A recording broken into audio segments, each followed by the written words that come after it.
Here the question is to account for the given statements. The first one is the tendency to show -2 oxidation state decreases from oxygen to tellurium.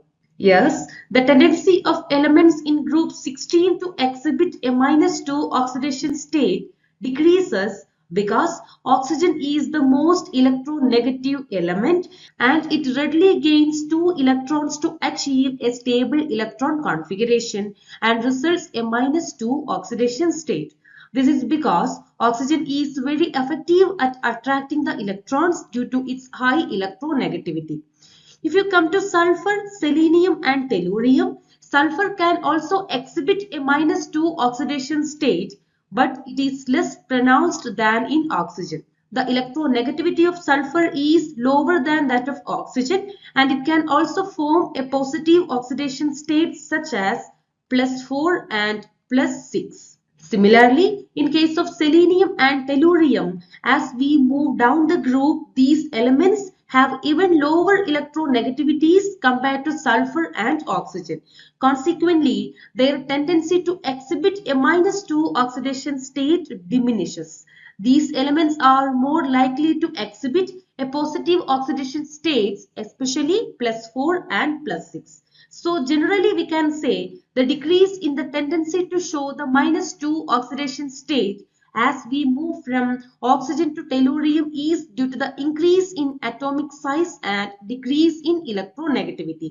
Larger atoms have more electron shielding and less effective attraction for additional electrons, which affects their ability to maintain a stable -2 oxidation state. The second statement is acidic character increases from hydrogen fluoride to hydrogen iodide. Actually, the acidic character is increasing because of several factors. The first one we can say due to the bond strength. As we move down these halogens, the atomic size increases from fluorine to iodine.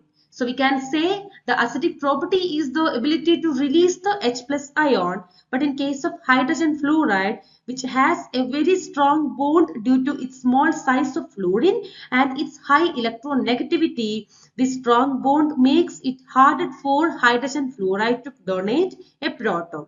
Thus, it reduces their acidic strength.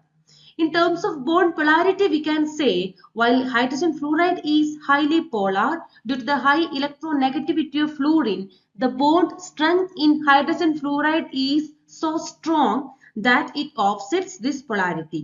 In contrast, the hydrogen iodine bond in hydrogen iodide is much weaker and more easily broken, making it easier for hydrogen iodide to release a proton. Because of these factors, hydrogen fluoride is a weak acid compared to hydrogen iodide. The weaker hydrogen iodine bond and better stabilization of the iodide ion make hydrogen iodide a much stronger acid than hydrogen fluoride. The third statement is moist sulfur dioxide gas acts as a reducing agent. Yes, moist sulfur dioxide gas can act as a reducing agent because of the presence of moisture. Sulfur dioxide dissolves in water to form sulfurous acid with a formula H2SO3. Sulfurous acid is a weak acid and can act as a reducing agent in various chemical reactions. In the B question, we need to draw the structure of an oxo acid of sulfur which contains sulfur-oxygen-sulfur linkage. The oxo acid is pyrosulfuric acid. From this diagram, we could see that this compound is containing sulfur-oxygen-sulfur linkage. In the next question, we need to complete the given reaction. And the reaction is xenon difluoride react with water. Then the products include xenon, hydrogen fluoride and oxygen gas. So we need to balance the equation to complete the reaction. Now let's come to the OR question. Here among the group hydrates of group 16, we have to write the one which is a strong reducing agent and we need to explain the reason as well. Among the hydrates of group 16, the strong reducing agent is H2TE because it has a low bond dissociation enthalpy and they can release the electrons easily, so they can act as a good reducing agent. The second one is the one which has maximum bond angle. That is water, because water has a bent shape and the high electronegativity of oxygen will make a bond pair repulsion in water, and the bond angle will be comparatively higher. The third question is to write the hydride which is most thermally stable.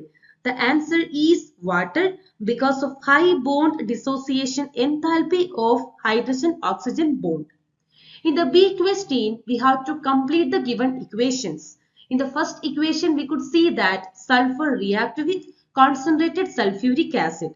Then the products are sulfur dioxide and water. We need to balance the equation to achieve full marks. In the second one, chlorine is reacting with sodium hydroxide, and here the products are NaCl, NaOCl and water.